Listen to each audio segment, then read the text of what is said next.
Alright, hi everyone, I'm the writer, and we're back to Dual Destinies, part 3.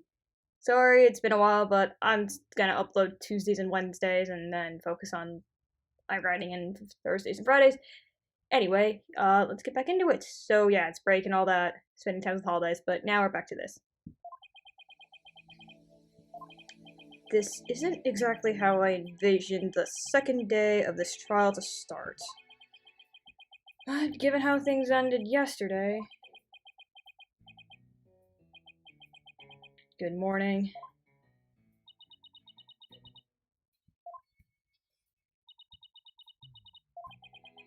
The mood sure is tense. Not that that's any surprise. Oh, hey. Did you read the paper this morning, boss? Huh? The paper? That came out of left field. You didn't read it? Then you don't know the big news. Somebody spotted an abominable snowman way up in the mountains. Tell me you know the difference between a paper and a tabloid, Athena. It might show up in a forest where you live, Junie. So you better watch out, okay?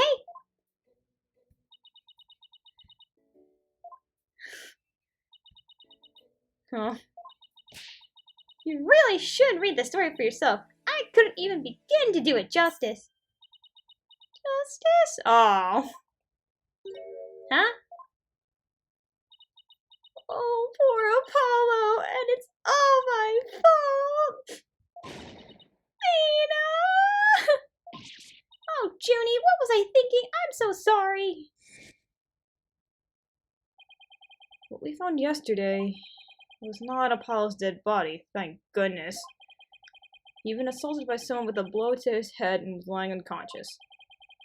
They rushed him to the hospital right away, and it looks like he's going to pull through. It was still quite a shock to stumble onto a scene like that. Is Miss Woods alright, Athena? Well, I managed to get her to stop crying. Now she's resting on the sofa there. I guess she really feels responsible for what happened to Apollo. Poor Junie. He believes that the reason Apollo was attacked is because he was helping her look for something in that courtroom. Oh, guess I can see why she thinks that. By the way, how are you doing? Who, me? Yeah, you. I know you're concerned about Miss Woods, but are you alright? Me? I'm doing just fine, boss. I mean, yeah, it was a huge shock, but I'm alright. People who study analytical psychology are great at times like these. After all, they've learned how to control their own emotions too. I don't think so. Somehow, I don't think it's as easy as she makes it sound. But there's no denying she's a real trooper.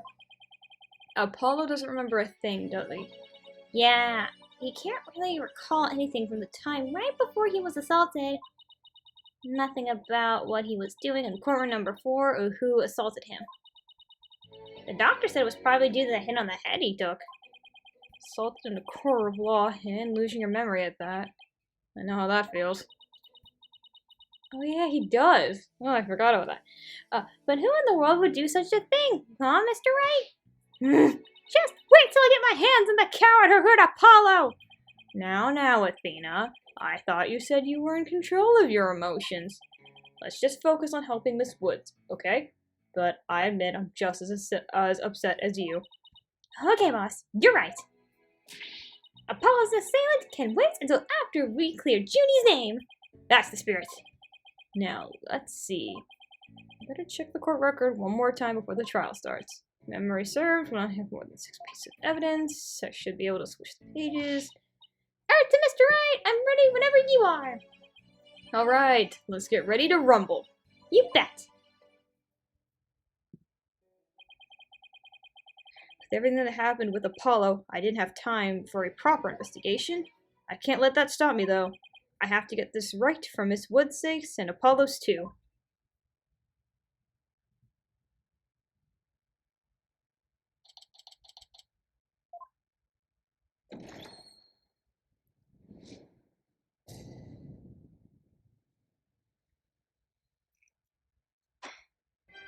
Court will now reconvene for the trial of Juniper Woods. The prosecution is ready, Your Honor. The defense is also ready, Your Honor.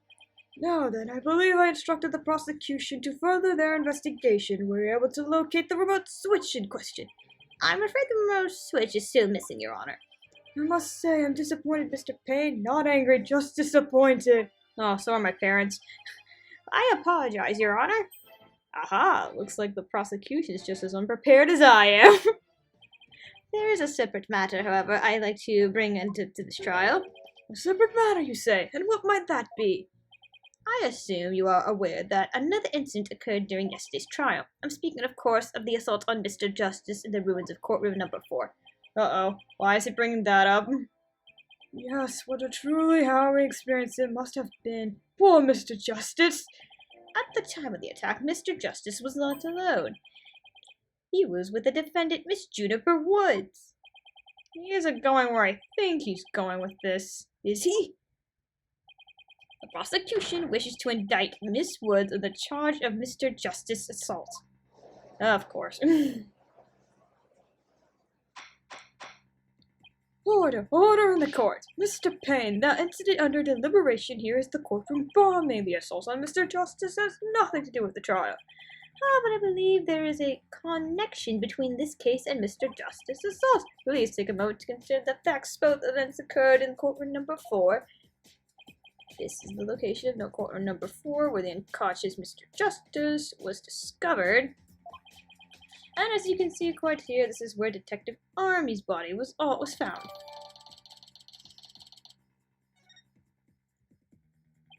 The question is why the culprit feel the need to maliciously attack Mr. Justice. Why indeed? What do you believe their motive to be, Mr. Payne? I believe Mr. Justice found something in that courtroom while Miss Woods was with him. Evidence that fingered her as the perpetrator of the bombing. You mean he found some incriminating evidence? Precisely, and so I surmise that the defendant picked up the piece of the rubble and hit Mr. Justice in the back of the head in order to silence him. Judy would never do such a thing. She was devastated when we found Apollo hurt like that. Miss Sykes, please control your outbursts. It is the prosecution's belief that by deliberating on Mr. Justice's assault, we will draw even ever closer to the truth of the courtroom bombing itself. Very well. Miss Woods is hereby officially indicted on the charge of assaulting Mr. Justice. What? Why are you listening to Mr. Topier over there? Although, considering our conversation yesterday... Capone, I figured something out. Wonder what it was. He told me I'm going to look for evidence to clear your name, Juniper. Maybe the two incidents are really related after all. I would like to start by hearing from the defendant herself. Very well, bailiff, please bring Miss Woods to the witness stand.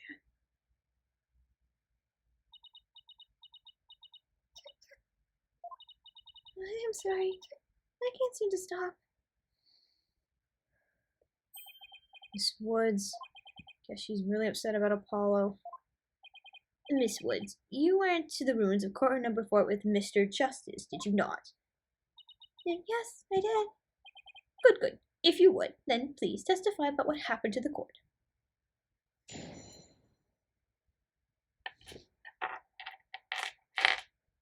Along with Apollo. During the trial yesterday, I was overcome by a fit of coughing. Apollo stayed with me, and we went to the courtroom ruins together. But then I was called back to this courtroom to give testimony. Apollo insisted on staying behind in courtroom number 4.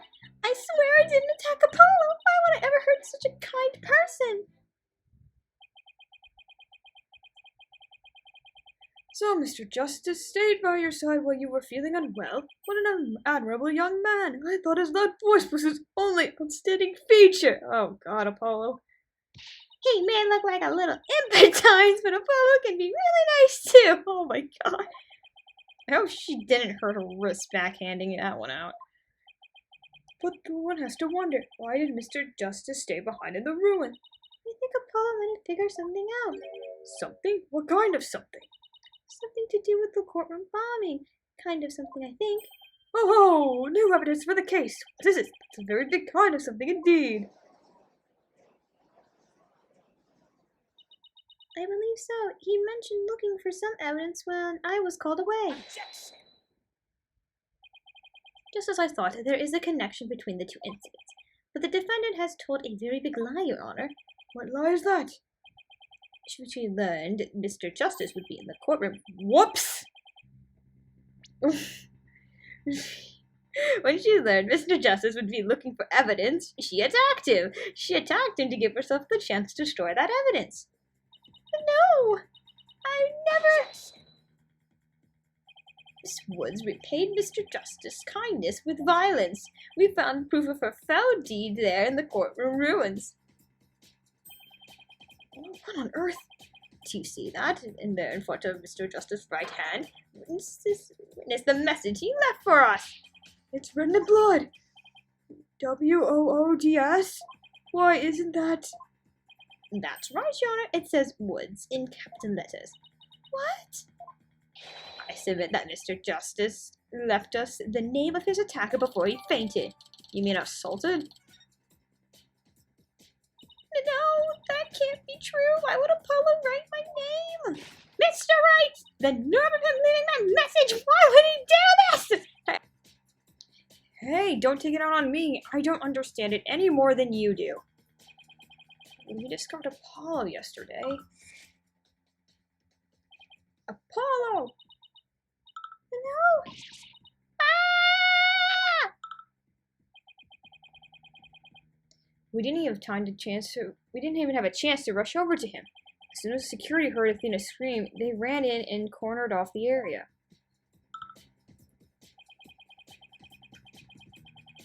After that, they were there in courtroom number 4 with Apollo the whole time. We couldn't investigate anything ourselves and had to leave everything to the police. Still, I never thought they would find some bloody writing there. Now then, please begin your cross-examination, Mr. Wright.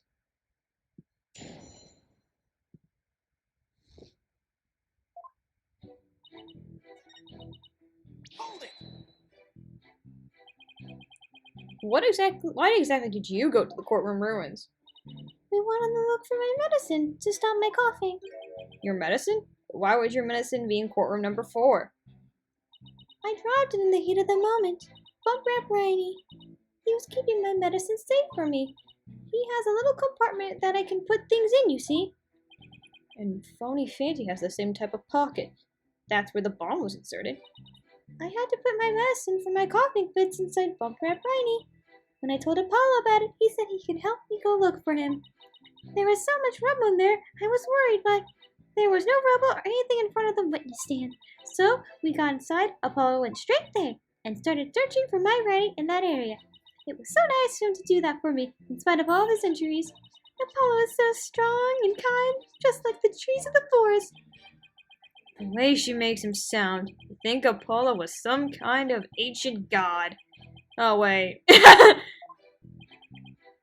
So that's why you went to the ruins, I see. That seems to be quite an important fact. Please add it to your testimony, Miss Woods. Yeah, okay, so then it's this one, or I think it's this one. There we go. So we started his search with the witness stand, you say? That's right. I guess maybe you wanted to start from the furthest point in the room. He was being so brave and strong. But that's odd. Under the circumstances, he shouldn't have been capable of that. But he was, and he still is. He might not look it, but he is really brave and kind too. Not that. That's the part I'm finding fault with. Someone has a crush on Apollo. What you are claiming is that something that no one else should have been able to do. But I should think that anyone can be brave and kind if they wanted to be, Mr. Wright. True, anyone can be brave and kind, but if you would please take a look at this diagram. With the courtroom in the state and how it was possible to walk up to the witness stand. Oh, I see your board's the row of blood self-access to the area around the witness stand. Does such a tiny inconsistency even matter? And perhaps the witness is simply misremembering it. Ugh. Great, now I'm not so sure it matters. A real man doesn't make mountains out of molehills, you know. But that's precisely what Mr. Wright does best. I call slander, Your Honor. So, was it really possible to approach the witness stand? I have to say, it's a bit hard to tell with any accuracy from just this diagram. Mr. Payne, do you have any other photos of the crime scene? Let me see, Your Honor. Yes, I have one more. Here it is. It's more a pulled back version of the photo that I presented before.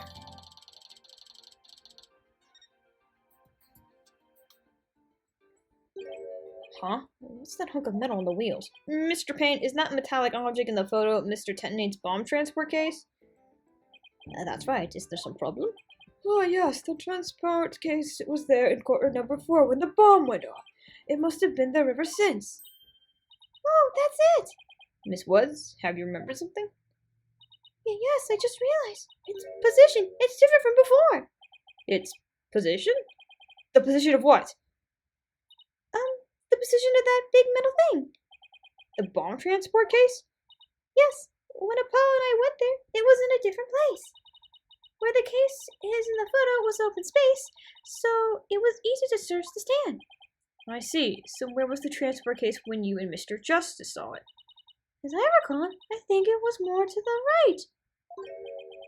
To the right?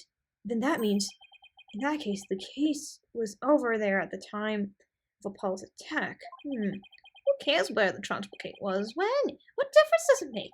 It has nothing to do with this. Where the transport case has everything to do with this discussion. In fact, it's so important that it's enough to turn the prosecution's argument on its ears. What? Well, that certainly sounds very relevant indeed. And you sound as though you know where the case was at the time of the attack. Yes, Your Honor, this diagram represents the crime scene as shown in the photo. And this is where the transport case was at the time of the assault on Mr. Justice.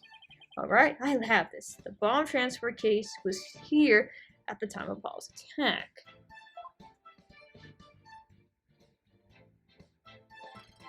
So it'll be here, right? Your Honor, I assert that this is where the transport case was at the time of the assault. But that's inconceivable! Miss Woods, was this where the transport case was when you saw it? Yes, that's where it was. Thank you, Miss Woods. I'm sure the court has noted an interesting fact about this position. The transport case covers up the writing in blood. Exactly. If the transport case was in that position at the time of the assault, then no message could have been written there because the case was in the way. Which leads us to conclude that Mr. Justice couldn't have left that blood in writing. Why should we believe the defendant's claim that the case was in a different position? She's obviously lying. We ain't having none of that. The fact that the case was moved after the assault on Mr. Justice is proved by more than Miss Wood's testimony alone. What? And where is this proof you're talking about? It's right here in this crime photo. I'm keen to see the proof myself, Mr. Wright. What's in the photo that indicates the transport case was moved after the assault?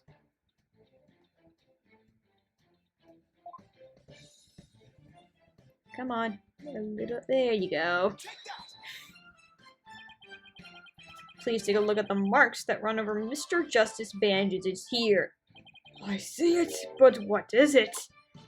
This mark was made by one of the casers from the transport case carrying the bomb.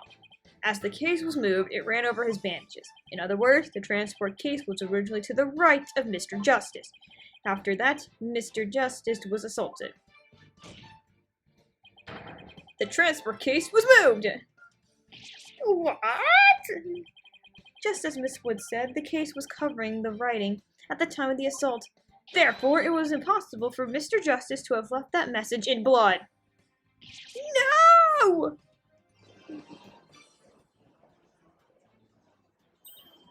You did it, boss. It was a real nail-biter, but you pulled it off. Yep, that should bring down the prosecution's claim like a house of cards. Order in the court. Mr. Wright, that was a very clear deduction. Oh, it was nothing, Your Honor. Nothing but pure genius. Take that! Boss, I'm sensing a definite smug and braggy vibe coming off you. I have just one question, Mr. Wright. Yes, Your Honor. If Mr. Justice didn't leave the message in blood, then who did? Huh? What? Oh! Well, looks like I should have taken that train of thought through to the last station. Well, I've heard a lot about this. So this is Mr. Wright's famous bluffing technique, is it?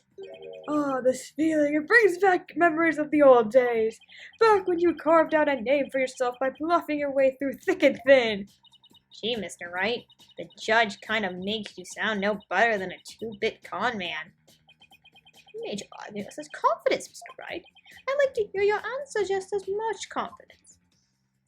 Hey, until the judge asked the question, you didn't catch on either, Buster. What now, boss? I hope you didn't bluff your way into a corner. Think, Phoenix, think. There must be a way through this. I have to dig my way to the truth somehow. Who could have written that message in blood? It wasn't Apollo who couldn't have left the bloody message.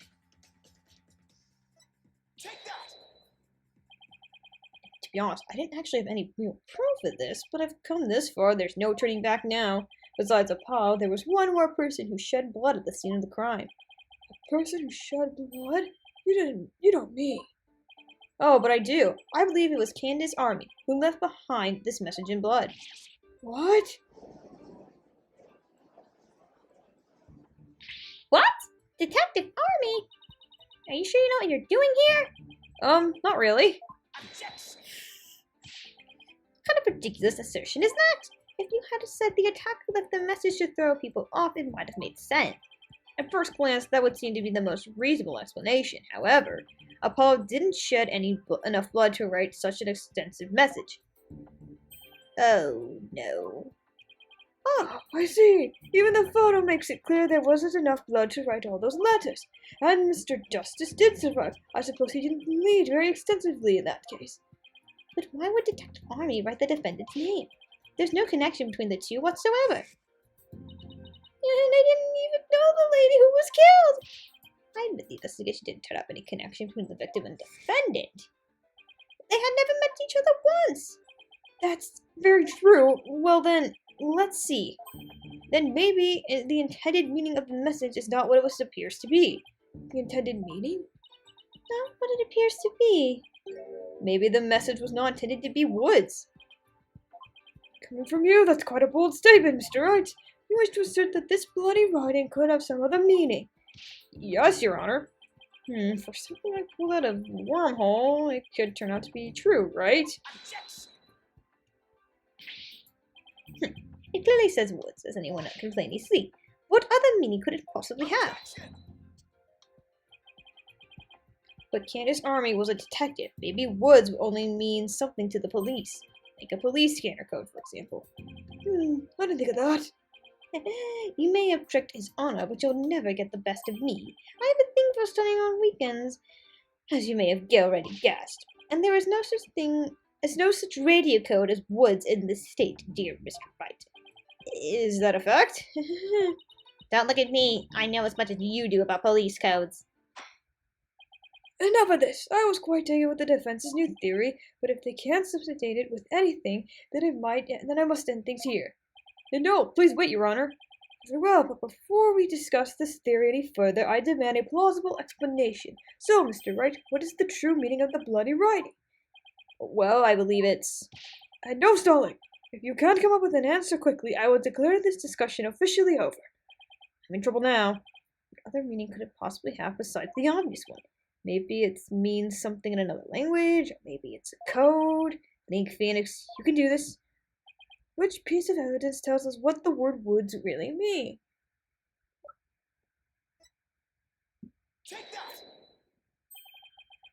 The bomb transport case? I've had it up to here with your shenanigans, Mr. Wright. Take a look at the numbers in the case, Your Honor. L10015R. Doesn't this string look vaguely familiar? L100. What does this have to do with anything? What could those numbers possibly have anything to do with the case at hand? Now please take a look at the bloody writing shown in the crime photo. Oh, I think I see it. That a girl. That's one on my side. It says Woods. Or you could say it's a horse of a different color, Your Honor. The first character isn't a W, it's actually L and a 1. The next two are zeros. Oh my goodness! The true meaning behind the bloody writing isn't Miss Wood's name. It's the number engraved on the bomb's transport case. What are you talking about? The next part doesn't even make sense. The next number is a 1, but the bloody writing says it's D. But the number on the case and the bloody writing can be made to match up quite easily. This is how the number on the transport case can be made to match the bloody writing.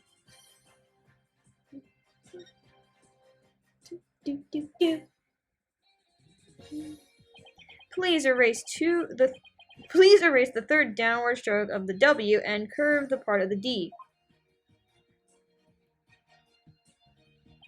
Well, would you look at that? Louisa. No, Your Honor. This isn't meant to read as a word. It's the number L10015, which, if you take away the final R, is the exact same number that's on the bomb transport case. Erase 2 lines and they match up, you say? Well, I can change anything into anything else simply by erasing 2 lines. What if we erase 2 lines from your name? Would you be happy with Mr. Right? Well, would you be Mr. Right? The only right spelling here is right. Okay, I'm doing pretty well here, and I think I've drawn the right conclusion. Detective Army's real message to us is the bomb transport case number. Your Honor, the 2 lines were added by the real culprit to intentionally mislead people. What? The original message Detective Army left behind was the transport case's number. Whoever assaulted Apollo changed the message. If you're right, boss. Then what do you suppose Detective Army was trying to tell us? Good question. What does this number represent? Do you see the number here? That is my identification number. Candace Army lost her life in the courtroom bombing. Her dying message could have only one purpose. No! To tell us the name of the one responsible for the bombing. Well, don't keep us in suspense, Mr. Wright. Tell us who she was trying to name. The culprit of the victim was trying to identify as none other than... The defendant wishes to indict Mr. Ted Tetonate on the charge of the courtroom bombing. Tetonate? Apparently, disabling bombs isn't Mr. Tetonate's only specialty. Somehow the victim must have realized that he was the bomber, so when she was caught in the blast, she left his bomb transport case number as her dying message. She used Mr. Tetonate's own ID number to figure him to the crime. Why would anyone go out of their way to write an ID number? Wouldn't they simply write the person's name? He's got a good point there. Why did you have to say that, Mr. Wright? Only Detective Army would know the answer to that, but allow me to offer a theory. Perhaps Detective Army couldn't recall Mr. Tetonate's name in the heat of the moment.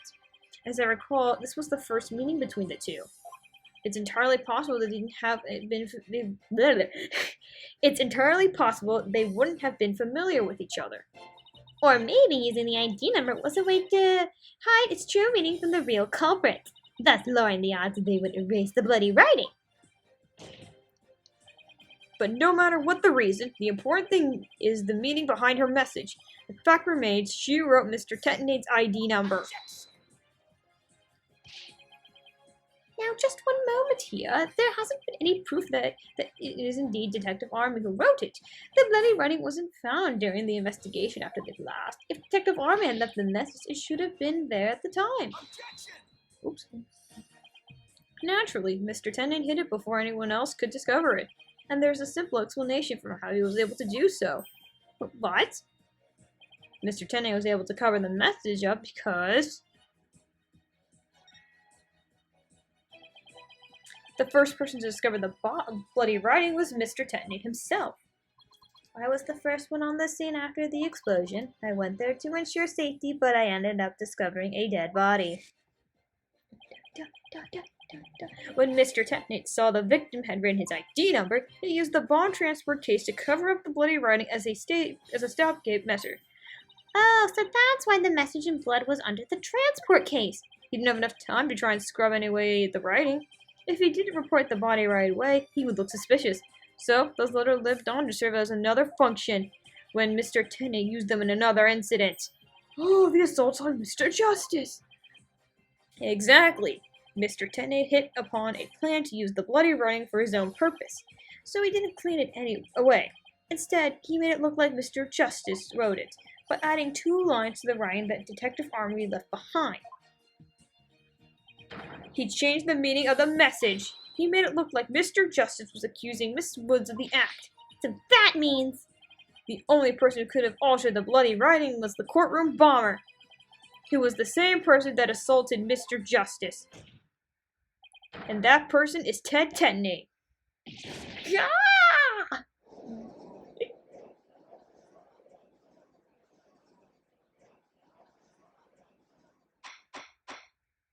Order in the court, order, I say. Looks like we have to hear from the bomb specialist himself.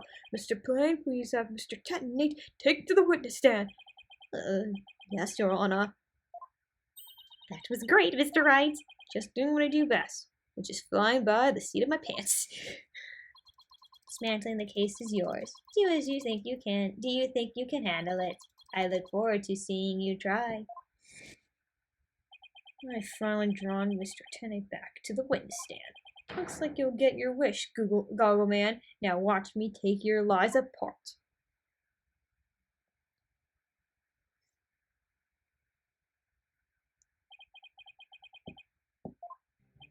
Mr. Tenney, I'm afraid we have a few more questions for you. I understand the situation, Your Honor. I was keeping a close eye on the proceedings from the gallery. The allegations are all laughable. I wouldn't be laughing if I were you, Mr. Tenney. The message in blood matches your ID number. The same ID number that is there on the bomb transport case. Such a far-fetched theory, no better than a tangled ball of wires. I have them all untangled for you in no time at all. You were the first person on the scene after Detective Army left her message in blood. You were the only one who could have hidden the writing and then used it again later. I see times 2. But then, let me ask you, do you have any proof that Detective Army wrote that message? That's a very good question. Well, do you, Mr. Wright? The best way to prove Detective Army wrote that message is to analyze the DNA. Your Honor, I request that a DNA test be performed on the blood itself. Once we know whose it is, it will be obvious as to who wrote the message. Very well. Bailiff, please put a request for a DNA test with forensic team. Yes, Your Honor. It will be some time before we have the results of the analysis. Until then, let's hear more from the witness. I would like nothing more, Your Honor. I want the court to hear how ridiculous the defense's theory is.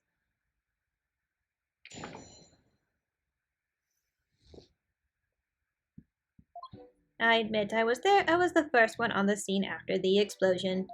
But there was no bloody writing there at the time. Anyway, there's no way to Detective Army could have written it. She struck her head down on the rubble and died near the courtroom estrus. She was too far away from the bloody message was found. So you're saying the victim's body was nowhere near where the writing was?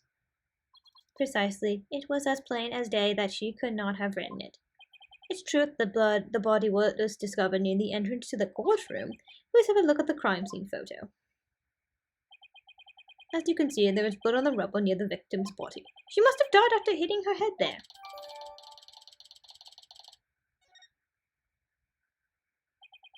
I see. All right then, Mr. Wright, you may cross-examine the witness.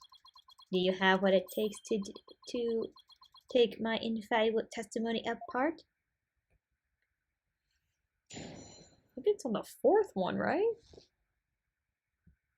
Because, hold on, how did she die? 3, 4. Yeah, hold on, how did she die? No, okay, well, that's not what I wanted. Was it dead, trauma to the back of the head? With a flat object? Yeah, you don't know what you're doing. You are a terrible liar, Mr. Tenney. Take a look at the autopsy, or specifically the part about Detective Army's head injury. Cause of death, trauma to the back of the head caused by an impact with a flat object. Yes, what about it? Now take a good look at the bloody piece of rubble. It's sharp and pointed. I can't say that. Hey, you're right, boss. It is pointy. Just like your hair. That is odd indeed, isn't it? What could be the meaning of this contradiction? I believe it means the victim did not hit her head on the piece of rubble. The blood stain you see is just another fabrication. Its purpose is to mislead us into thinking the victim died near the courtroom entrance. Are you claiming the culprit moved the victim's body? That's exactly what I'm claiming. The victim hit her head at some other location. It's most likely on the floor or some other flat surface, and this location was somewhere near where the blood and writing was found. In that case, she definitely could have written the message. Your Honor, I have the result of the bloodstain analysis. Ah, very good timing. Let's take a look. According to the report, the message was written in Detective Army's blood. As the defense claims, only parts of the message were added afterwards. Were written in Mr. Justice's blood. It would appear that the defendant's assertion is correct after all. Heck yeah, we did it. Well, Emma did it, really. Yes, you did it. You were right, boss. Now I have to drive it home. To take a good look at the bloody writing analysis. Yeah.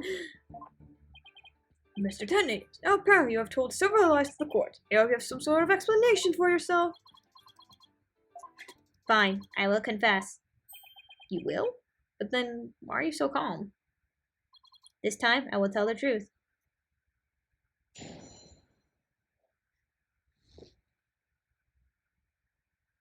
The truth.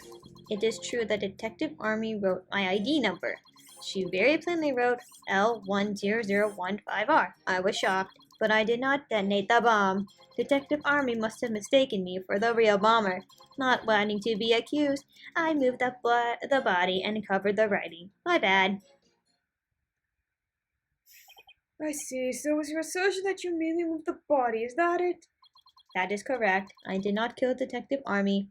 Oh, well, if that's all you did, then... Wait a minute! That in itself was a criminal act. Glad to see you're finally crossed that finish line, Your Honor. Very well, then. Your cross-examination. Please, Mr. Wright.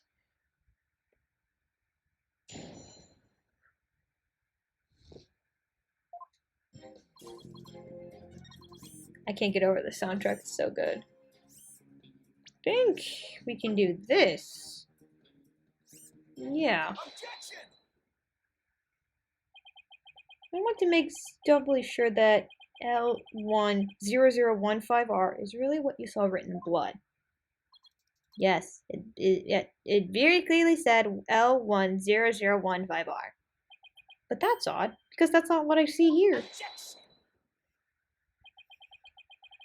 What on earth are you babbling about now? Wasn't it you who claimed the bloody writing was his ID number in the first place?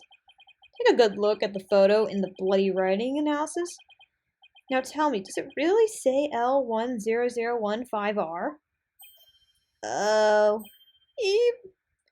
Something is missing, isn't it? And that something is the final R. What is the meaning of this, Mr. Tennant? Oh, right. Now I remember. There was no R on the end. It was just a slip of the finger. My bad.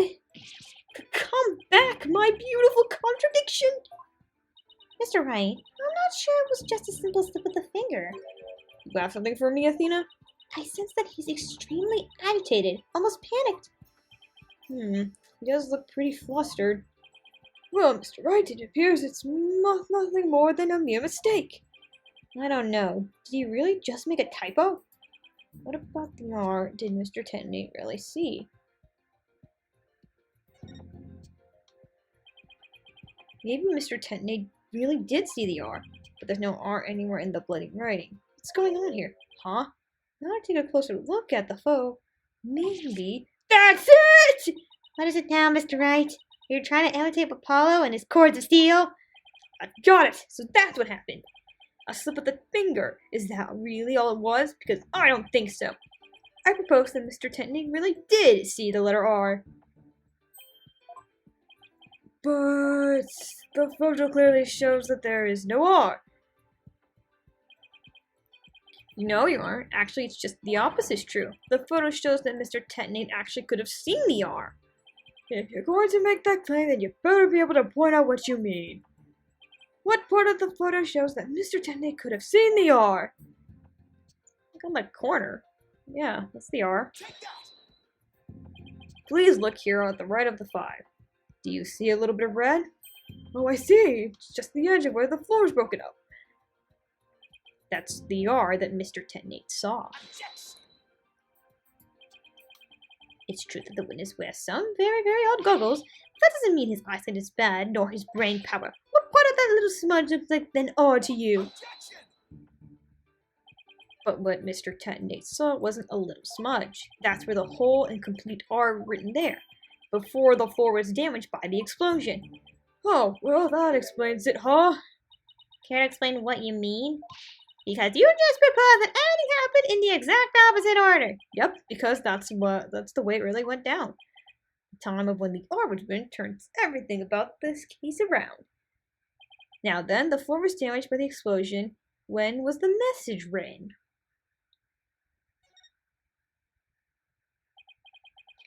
With the bloody message running off the edge of the damaged floor like that, we can only conclude that it was written before the explosion. But that's ridiculous! If it were true, it overturns your own premise. That's right, it does. In fact, it turns everything upside down. The victim was not killed by the explosion in the courtroom. She was killed before the explosion ever occurred.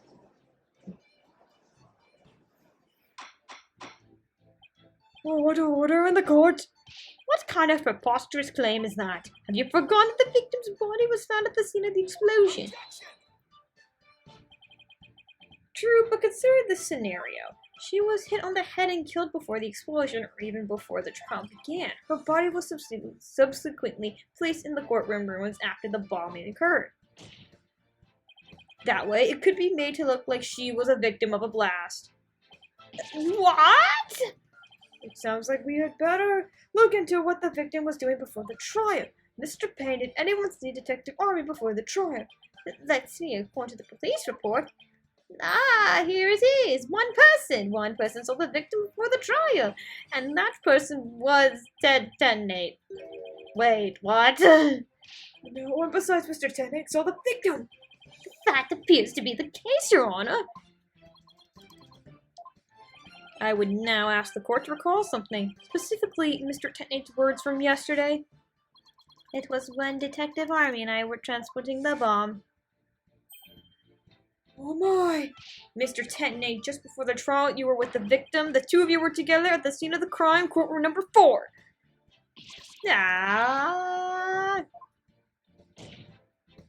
Your Honor, the defense requests due testimony from Mr. Tetonate. We wish to hear what he has to say about his whereabouts just before the trial. Mr. Tetonate, your testimony, please. My testimony? There is no need for. He's completely unnerved, Mr. Wright. You must have hit the nail on the head.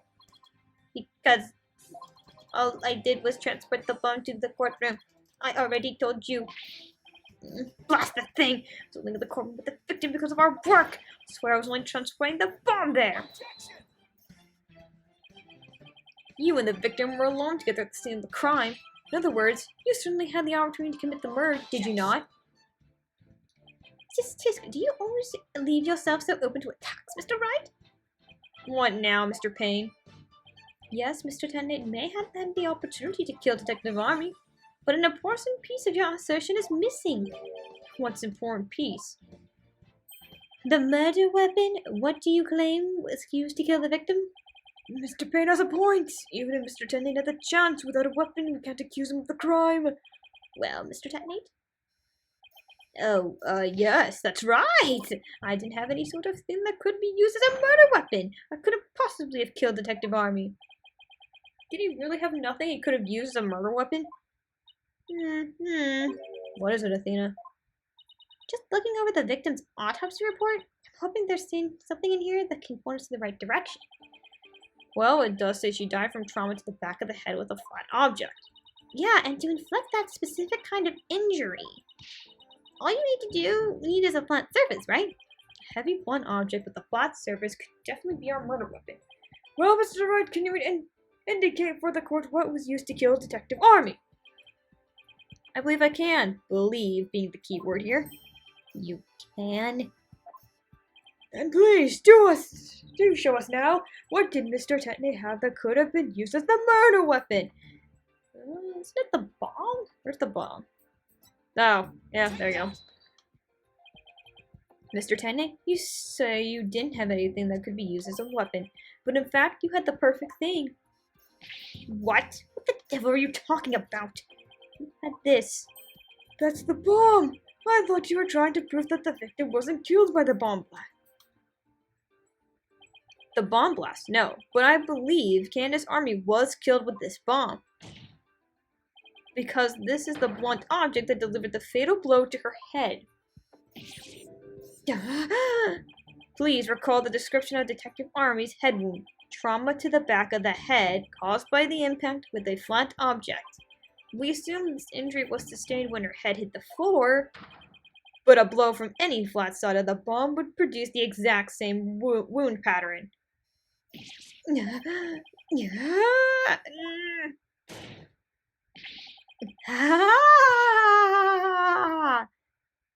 Oh my god.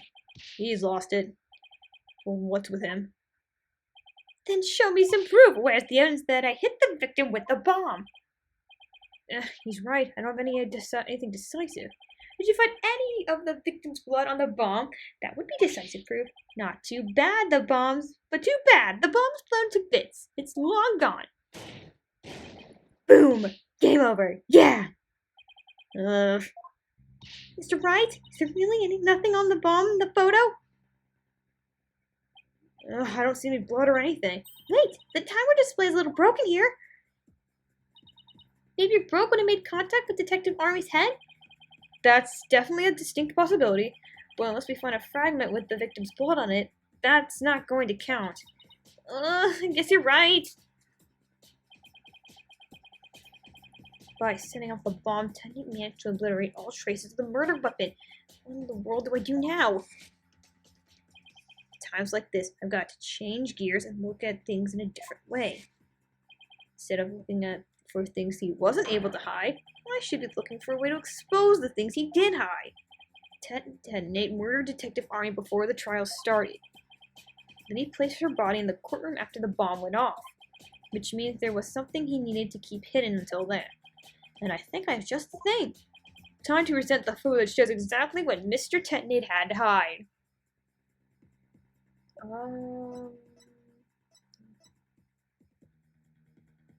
Yes. Your Honor, there's something we've all been overlooking. If the murder took place before the trial, then Mr. Tennant would have had to hide the body somewhere during the trial. Hey, you're right! And we can figure out where that hiding place was. Exactly. We ought to be able to find some evidence we can pin him down with. So where could have Mr. Tennant have hidden the body during the trial? How about the case? Wait, a box big enough for a body. A box that was in the courtroom the whole time. A box nobody would touch if they thought there was a bomb in it. You're all, Mr. Tetnate. What is it? Do you finally have some decisive evidence to show me? No, you're the only one who's going to show it to me. Come again? You heard me. Now show me what's inside that bomb transport case. What? Why? No, there's no need. I got him now. Just before the trial, you killed the victim with a blunt object, and then you placed her body in the room of the courtroom after the bomb went off. Clearly, you were trying to make it look like she died in the explosion. But where was the body hidden during the trial? Oh, I hadn't thought of that. The answer is right here, inside a box made of thick alloy plating that can withstand any impact. No, that's completely false.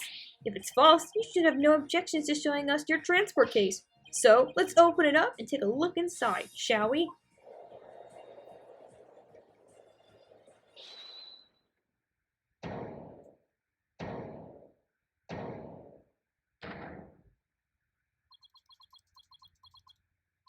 Let's not. Not if you value your life. What's he up to now? Remain calm and listen carefully. This bomb will detonate in 5 minutes. Oh god. What? Huh? I repeat, this HH-3000 will detonate in 5 minutes. What's going on? Your Honor, I recommend you adjourn this trial before this bomb goes off. Mr. Detonate, are you threatening me? I am the only one who can disable this bomb. If you do not want to die, your only option is to listen to me. But Mr. Detonate, didn't you just say that's a training model? A fake to practice on? I did, but I also lied. This is a real deal. This is the HH-3000. But the HH-3000 used to blow up core number 4, wasn't it? How do you know it was the real HH-3000 that blew up core number 4? Huh? The bomb that blew up the courtroom was a different one that I made. What? Then are we to take that as a confession on your part? Take it any way you would like. Just before the trial, I took the HH-3000 out of the stuffed animal and put my own bomb into it. That was the bomb that exploded and destroyed courtroom number 4. Mr. Detonate, please be reasonable. Do you really expect us to believe a crazy story like that? The HH-3000 is so unique. I never seen anything like it. It is so unique that I could not replicate the detonation mechanism, so I just had to have it. Besides, did anyone look inside the stuffed animal during the trial? Did anyone check to see if it really was the HH-3000 in there? I must confess no one opened the stuffed animal to check. So there really is a possibility that the bomb was switched out? No, not a possibility. It's certainty. I did it. So he had the real bomb with him this whole time? You had better get out of here while you can. You do not have much time.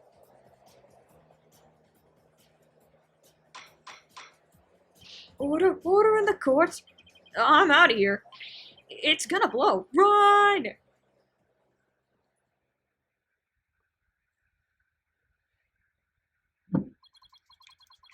I'm getting a drink. Please wait. Oh man, voicing all these characters. Anyway.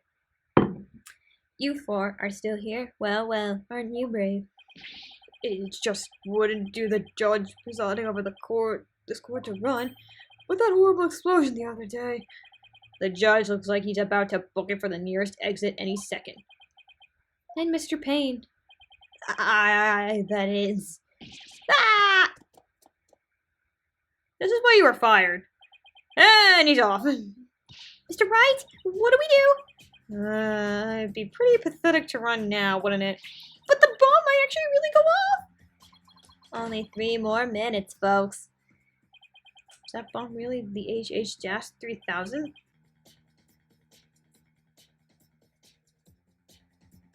Stand my ground. Let's do it, Phoenix. I can't run now. Well, it's been fun, but I will be going now. With my dear HH-3000, naturally. Oh, and by the way, I would advise against having me followed. Even with no remote switch, this bomb can still be triggered manually. If I think I'm being followed, I will detonate it on the spot. Farewell. Hold it! You're not going anywhere, Detonate. Oh? Your Honor, there's no reason to be afraid. The bomb is a fake. Are you sure, Mr. Wright? More of your famous bluffing, even at the risk of your own life. Mr. Wright, none of your bluffing now, not at a time like this. Lives are on the line here. I'm not bluffing, and I have proof. You do? Yes, of course, Your Honor. Right here in the photo of the bomb, clear as day. Proof that Mr. Detonate's bomb is not the real HH-3000. Really? Oh, with it then, immediately! Where is the proof that what Mr. Detonate is holding is not the real HH-3000? Crack. Here we go. The display for the timer on the bomb in the photo is broken. More likely, it broke when Mr. Detonate used the bomb to attack Detective Army. When the display hit on the bomb in front of us, not broken. Oh, you're right! Therefore, this is not the real HH-3000. Mr. Tetonate was clearly lying when he said he switched out the bomb in the stuffed animal. The real HH-3000 blew up in courtroom number 4. The bomb is nothing more than a fake, a model used for training purposes. Ah! Fear not, Your Honor. I will examine the inside of the bomb transport case myself. Yes, please do that, Mr. Wright. No, stop!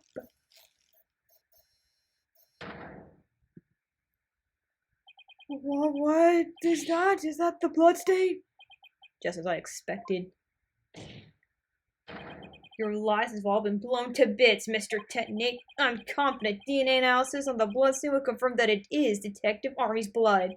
And those results will conclusively prove that you murdered Detective Army. How about it, Mr. Tetonate? Think you can dismantle this decisive evidence? Dismantle it? Ah, you're too late. You missed your chance to run, so now you're out of time. This HH-3000 is about to explode. Don't try and threaten us, Mr. Tetonate. I've already proved that your bomb is a fake. It's real! The bomb is a real thing! I tell you, it's real! Ha ha ha! Ha ha! He's lost it. That bomber party of one. There's no time left. It's going to blow! I have to disarm it! I have to take it apart! I can dismantle anything! I can take apart evidence! I can take apart bombs! I can dismantle it all! Oh, God.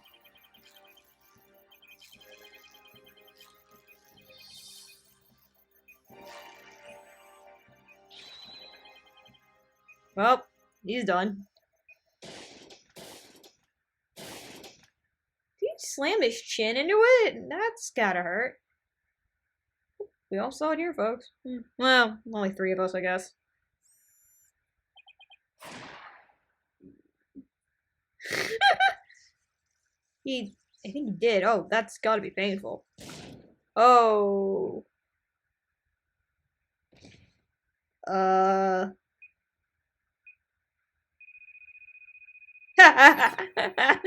Game over.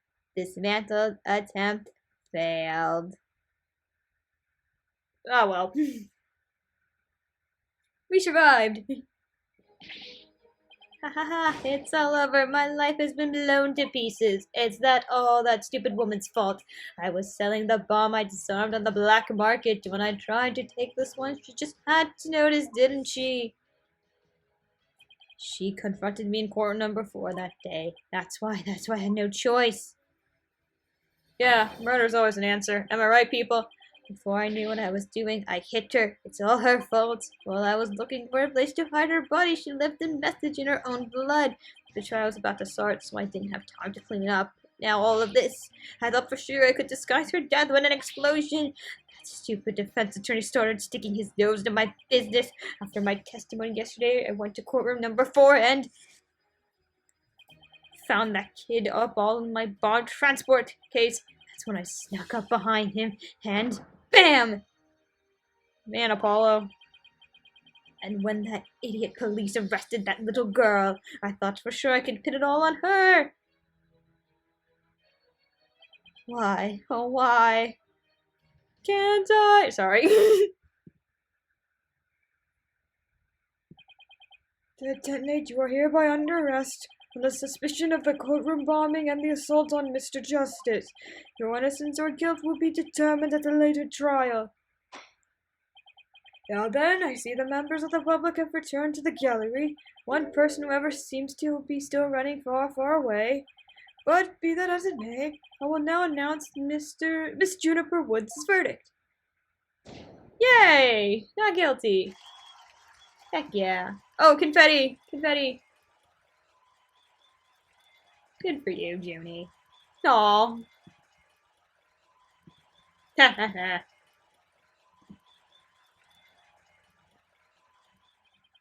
Court is adjourned.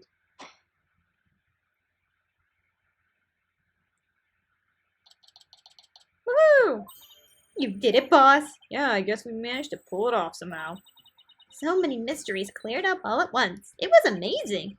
Just sort of worked out that way, didn't it? That's not the kind of thing that usually just works out. You made it happen. And the way it happened, then the way that mean old prosecutor hightailed him out of there, that was great. Mr. Wright, Athena, thank you for everything you did for me. I'm so happy for you, Junie. Now you can go back home to the forest in peace. I hope the both of you will come and visit me there sometime. That would be nice. Thank you for the invitation. I don't know, Mr. Wright. I'm not so sure you can make it all the way up to Junie's house. How high up do you live again, Junie? Around 3,000 feet, I think. Oh my god! What? That's no forest, that's a mountain! But you know, boss, there's something that still bothers me about the case. One little mystery we never got around to solving. Oh, that? Yeah, I was wondering about that too. Is this the unsolved mystery you're thinking of? Oh, my attorney's badge. I'm a lawyer, I promise. The remote switch, right? Yeah, I wonder where it disappeared to. Maybe Mr. Tentney just got rid of it somewhere. Yeah, it's still pretty big to leave unsolved though. Well, let's leave it up to the police to find. For now, we should be celebrating our not guilty verdict. I guess you're right. Hey, I know, Junie! Shall we go report the good news? You know, to that certain someone. Okay. Huh? Her grandmother? No, silly, to Apollo! Oh, right. Well, why don't we all go to the hospital together and see him? Great idea. I bet he's bored out of his mind. Okay. And so the courtroom bombing case came to a close. But the next trial was just over the horizon. There's never a dull moment with so many lawyers in the office, that's for sure. Apollo Justice, Athena Sykes, and me, Phoenix Wright. Between the three of us, there's no case we can't solve. When our powers combined, we're an unstoppable team. At least, that's what I believed. Oh, I think another cutscene's gonna play, so we're gonna save here and see you all later.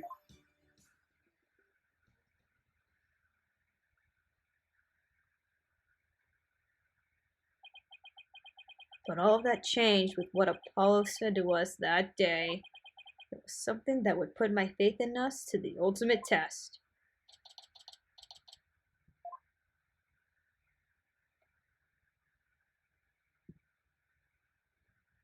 Sorry, but I'll be taking a leave of absence.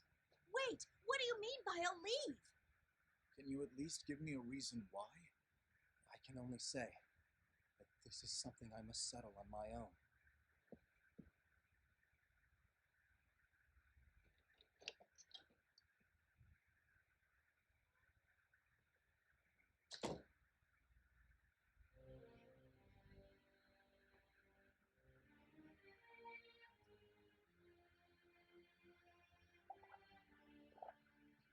Oh, why, Apollo? Why are you shutting us out?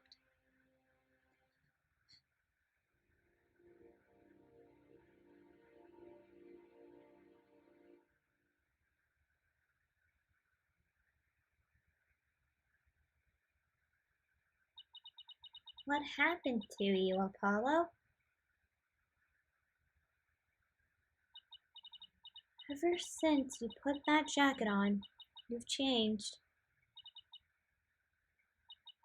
And now, for whatever reason, all my mind keeps doing is returning to the day I first met you. We had tackled our first case together, he and I, this past spring.